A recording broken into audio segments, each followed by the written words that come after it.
Olá pessoal, eu sou Marlan Hermínio Beber, trabalho no Senai de Concórdia, Santa Catarina, com os cursos de técnico de edificações. Vamos trabalhar com construção civil 1, etapas de obra. Deixo para vocês o meu e-mail para futuros contatos, que é marlan.beber@sc.senai.br. Iniciaremos com um apanhado geral sobre um histórico simples sobre construção civil. Construção civil é o termo que engloba confecções de obras, como casas, edifícios, pontes, barragens, fundações de máquinas, estradas, aeroportos e outras infraestruturas. Percebemos então que engloba todos os setores da economia, desde a indústria primária até a final. Tudo o que há hoje em dia depende de alguma coisa da construção civil. Todas as empresas estão fundadas em uma construção física em que envolve a construção civil. E quem participa desse projeto, dessa proposta de construção civil? São os arquitetos, engenheiros civis e outros colaboradores, que seriam técnicos, técnico de edificações, técnico eletricista e outras áreas da tecnologia que englobam todo esse campo enorme que é a construção civil. Um exemplo de construção civil é uma casa simples. Esta casa tem 75 metros quadrados. Escolhemos ela porque ela dimensiona, de certa forma, o que o técnico de edificações está liberado para assinar, uma casa até 80 metros. Uma casa simples, mas bem desenvolvida, bem pensada, dá uma sensação de segurança, de conforto muito boa, tá certo?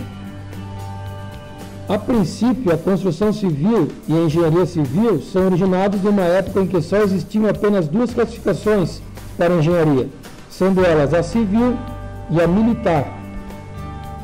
Com o tempo, a engenharia civil foi se dividindo e hoje conhecemos várias divisões, como engenharia elétrica, engenharia mecânica, engenharia química, engenharia naval e assim por diante. Buscou-se essa divisão para se entender melhor cada etapa ou compreender melhor cada assunto em separado. Cada engenheiro trabalha na sua área. Muitas vezes essas áreas se interligam, tá certo? Mas mesmo assim, o engenheiro que trabalha na elétrica não pode assinar um projeto do engenheiro que trabalha com mecânica, e assim com as outras, tá? Cada uma tem o seu setor de atuação, embora tenham sido originadas da mesma grande ciência que seria a engenharia civil, que por sua vez estava englobada dentro da filosofia, que era o apanhado geral de todas as engenharias, de todo o conhecimento que existia na humanidade até certo tempo da nossa história, tá certo? Um exemplo, pessoal, da engenharia, a engenharia naval dá origem à construção naval, mas também era agrupado na grande área da construção civil. Em termos práticos, a engenharia civil divide-se em dois grandes ramos: obras de construção civil e obras de construção pesada. O que seriam obras de construção civil? São obras que englobam basicamente as edificações de moradia, comerciais e de serviços públicos, mas de pequeno porte, obras que cidadãos comuns podem fazer, obras menores. Já em obras de construção pesada, pessoal, engloba construções de portos, pontes, aeroportos, estradas, hidroelétricas, túneis e etc. E tá, outras obras desse tamanho, tá? São obras que em geral são contratadas por empresas de órgão público. Nós vemos na foto uma hidrelétrica. Quem tem o dinheiro disponível, capital reservado disponível para construir uma hidrelétrica? Quem seriam essas pessoas? Órgão privado, empresas privadas. Neste caso, quem contrata são os órgãos públicos. Muitas vezes entram com boa parte do investimento e a construção ou pessoas de empresas privadas entram com o restante. São solidárias, mas muitas vezes é exclusivamente do órgão público a responsabilidade de execução e de destinação de verbas, tá certo? Em alguns casos, as edificações têm tal vulto e complexidade que são classificadas como obras pesadas, estando tipicamente enquadradas, neste caso, as edificações industriais. O que seria isso? São obras grandes, complexas, mas financiadas por dinheiro privado, de empresas privadas, tá? pessoas com CNPJ, grandes empresários, conglomerados de empresas.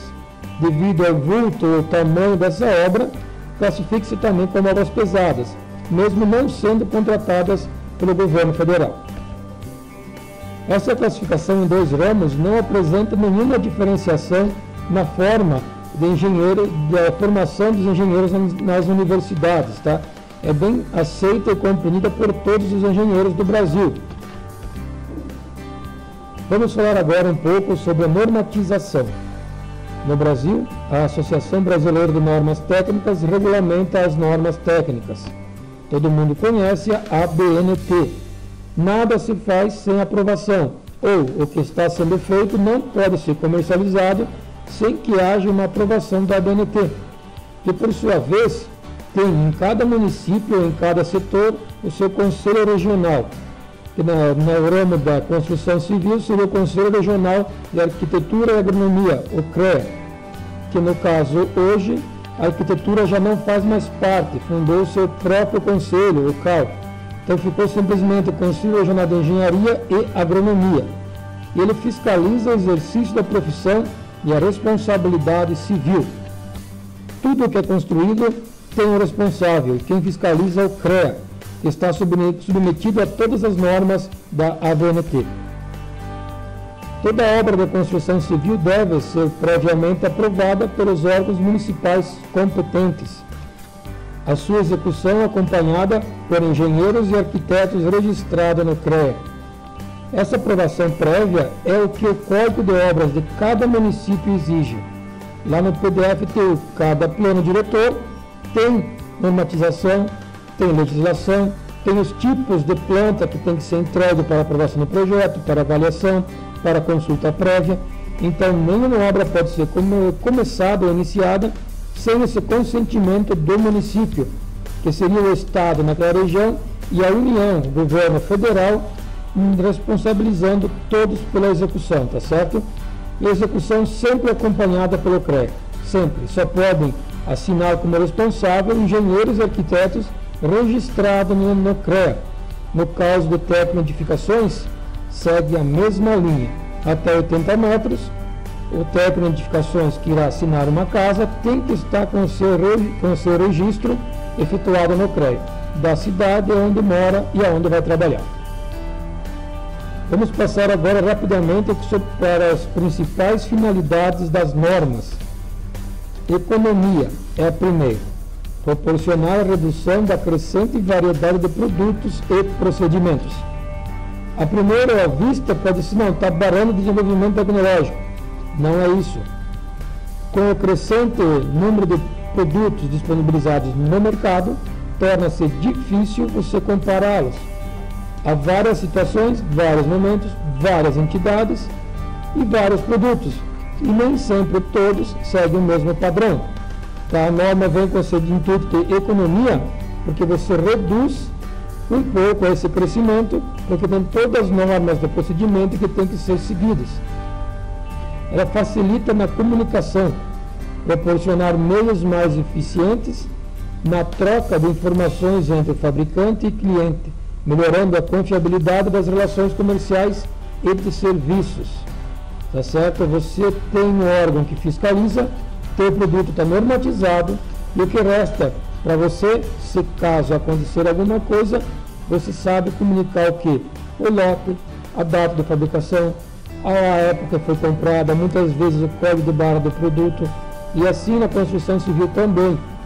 Qualidade de tijolo, de telhas, tá, de cimento, de todos os materiais. Você comunica porque você tem todos os aspectos técnicos registrados na embalagem ou na nota fiscal. Todos partem do mesmo princípio. Segurança, proteger a vida humana e a saúde, sem sombra de dúvidas, tá? É a principal característica. Você normatiza, cria uma lei, uma norma que vai regulamentar um setor, visando economia, visando comunicação e, sem dúvida, segurança. Você tem que garantir ao cidadão a sua proteção à vida. Você não pode colocar no mercado um produto que vai danificar ou prejudicar a saúde de alguém. Mas vocês podem me perguntar, o cimento causa alergia em muitas pessoas, em muitos pedreiros. Muito bem, mas aí tem a norma que determina que todo trabalhador tem direito ao seu EPI, tá certo? Que seria o que nesse caso? Máscara, luva. Você tem a norma que garante a segurança, em contrapartida tem outra que diz o que deve ser feito para que essa segurança seja mantida. E proteção ao consumidor, que é o cliente essencial de toda a instituição financeira que visa lucro. E ninguém abre uma empresa para fazer benfeitoria, a não ser algumas organizações não governamentais. Você busca o lucro, tá? E você promover a sociedade de meios eficazes para aferir a qualidade dos produtos, você determina o quê? Você comprou, mas você tem direito àquele produto que você comprou. Não atendendo às qualidades ou a sua necessidade do produto, você tem um local onde você pode reclamar, fazer suas solicitações, suas sugestões, para se proteger, se precaver do seu direito reservado, que é proporcionado pela proteção ao consumidor. Eliminações de barreiras técnicas. Evitar a existência de regulamentos conflitantes sobre produtos e serviços em diferentes países, facilitando o intercâmbio comercial. Um produto aprovado no Brasil pode ser usado no Paraguai, na Argentina, no Uruguai. É basicamente isso que está dizendo. Você tem um produto normatizado pelo sistema internacional, segue normas básicas, levando em conta que cada país tem suas características próprias, suas peculiaridades no desenvolvimento das suas tecnologias e nos materiais. Na construção civil, por exemplo, você tem uma areia de um tipo no sul e de outro tipo no norte, mas elas têm que seguir os mesmos padrões de granulometria, de coeficiente de pureza, tá certo?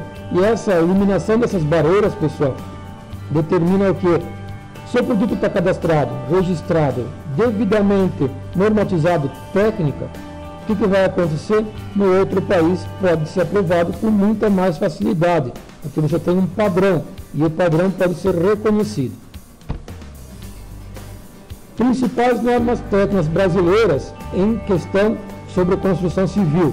Nós temos sobre acessibilidade, que hoje em dia é um veio muito forte para discussões. Nós vemos nas cidades a falta tremenda de investimentos na acessibilidade.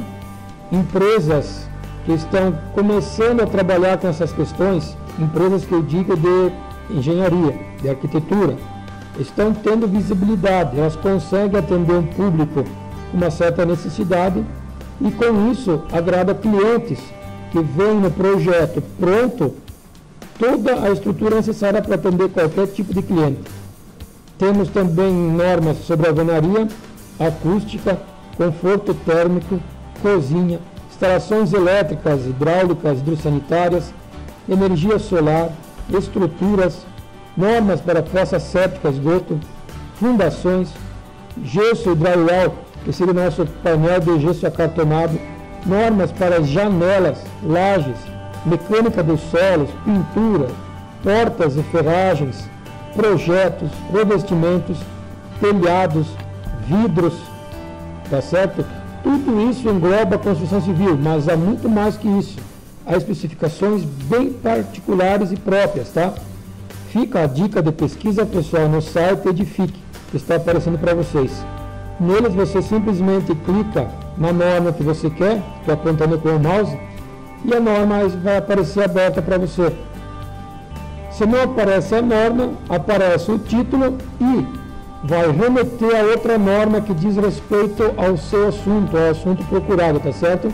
Então você vai conseguir caminhar por todas as normas necessárias usando esse site como alavanca. Vamos começar agora propriamente dito com a nossa construção civil 1. Etapas de obra. Primeira parte seria a limpeza do terreno e terraplanagem. Vamos sistematizar, deixar bem sintético esse material, para que não haja muita perda de direcionamento, tá? Não vamos perder muito tempo. Vamos trabalhar mais direcionado. E na limpeza do terreno e terraplanagem, o que nós temos? Que depois da consulta prévia, a municipalidade deu ok, pode começar a tua obra, você efetua a limpeza do terreno, que nada mais é que retirada de materiais orgânicos, entulhos e outros materiais que estão depositados.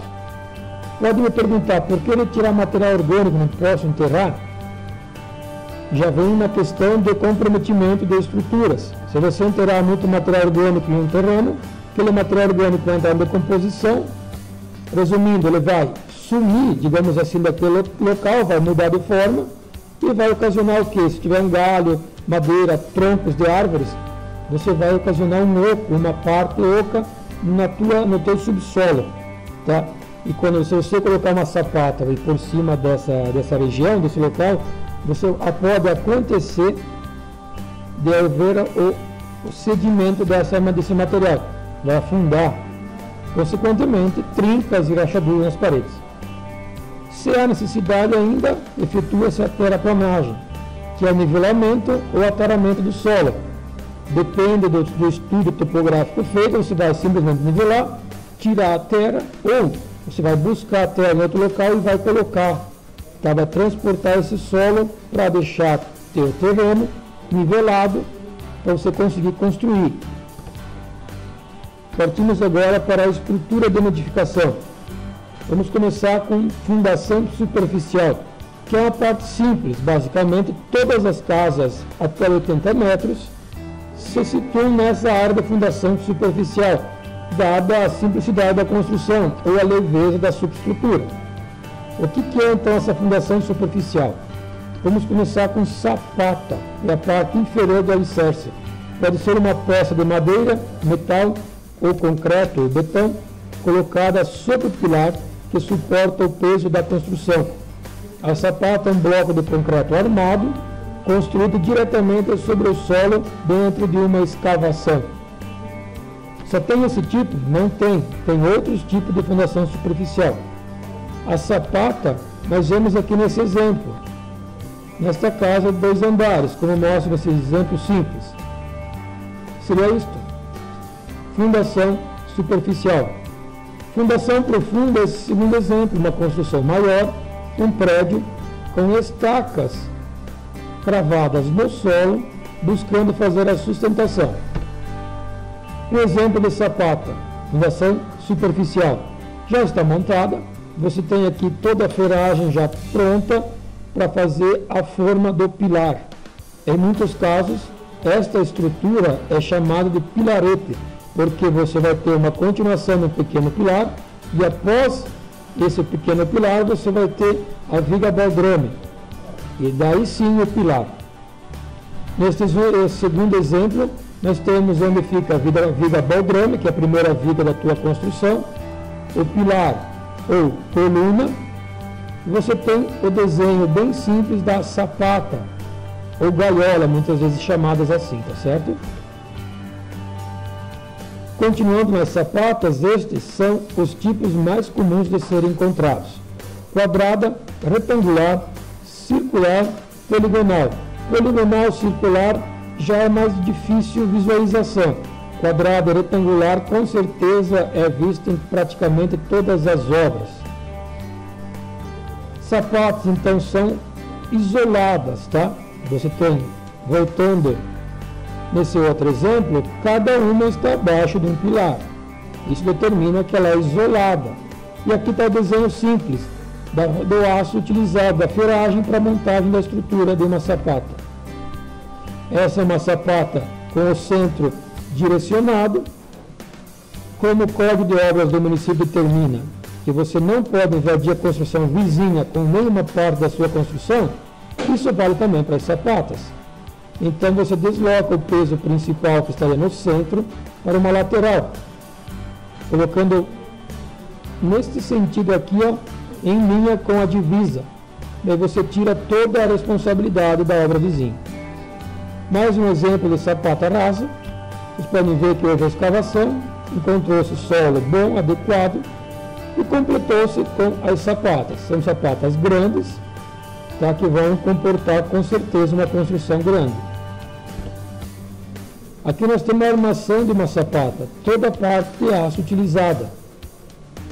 Você tem a caixa aqui nessa parte aqui, onde será colocada uma forma de madeira.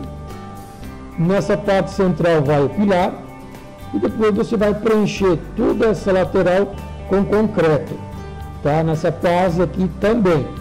todo preenchido com concreto dentro de uma forma. Essa é uma sapata já ligada à viga ao pilar.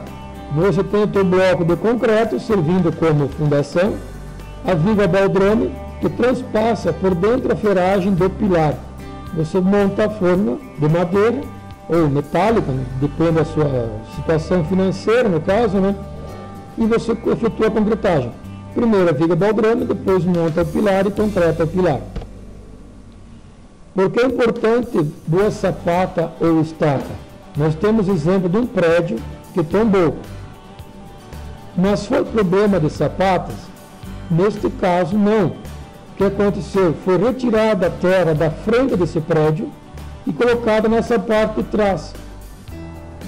Com demasiada chuva, o peso ficou muito grande e pressionou toda a obra. Como no outro lado não tinha mais solo, acabou cedendo. Você tirou toda a estruturação da tua sapata, toda a parte de terra, material no caso, que ficava na lateral dela.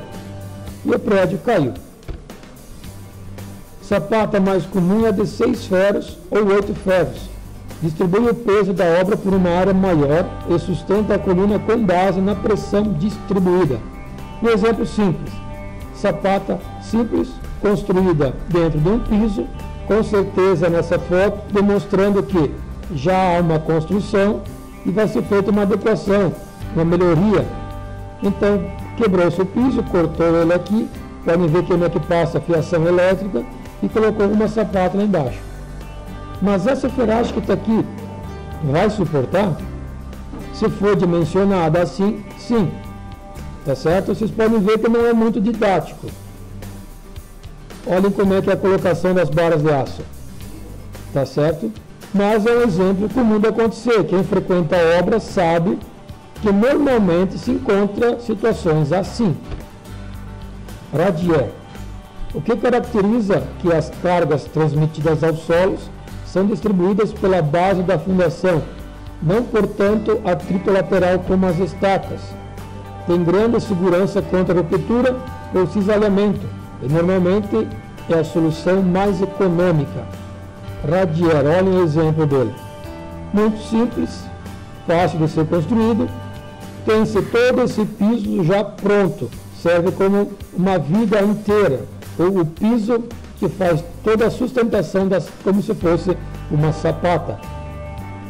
Aqui na nossa cidade houve uma construção de casas populares, em torno de 200 casas, e todas elas foram construídas sobre fundação superficial do estilo Radier.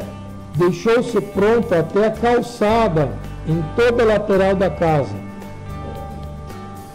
Há uma viga em toda a borda, pequena viga, né, de 15, 20 centímetros no máximo de altura, com uma ferragem compatível e toda a malha de aço no perímetro dela, longitudinal e transversal.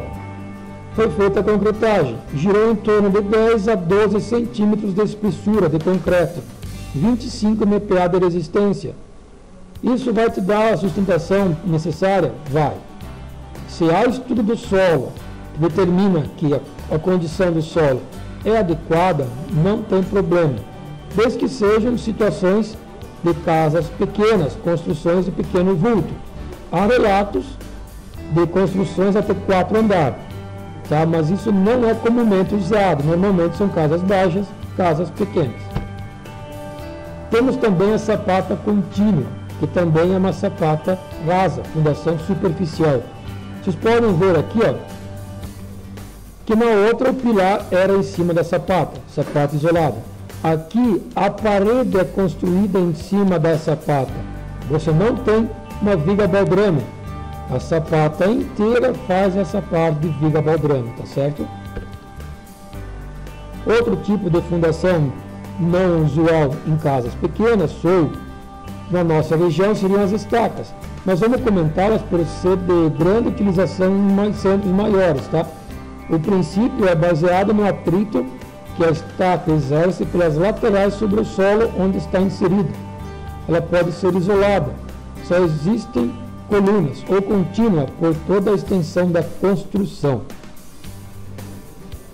O que seria esse princípio da estaca baseado no atrito lateral? Ela é inserida no solo e o solo que foi deslocado para a introdução dessa estaca comprime a estaca, não deixando a construção afundar, nem ser arrancada por ventos ou situações que fazem isso, tá? Que fazem esforço de arrancamento da estrutura. Nós temos aqui a estaca subviga contínua, que é o que? Nada mais que uma viga contínua passando por cima de estacas.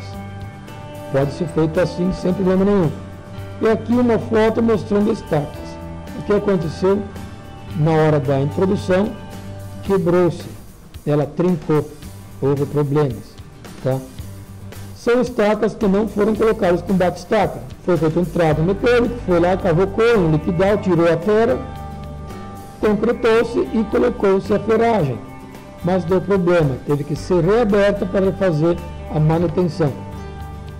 E esses são os equipamentos básicos, conhecidos como bate-estaca, onde na primeira foto nós estamos vendo o equipamento já com a estaca toda introduzida no solo. Na segunda foto, o equipamento está começando a pressurizá-lo. Ele está dando pancadas em cima e vai introduzindo no solo.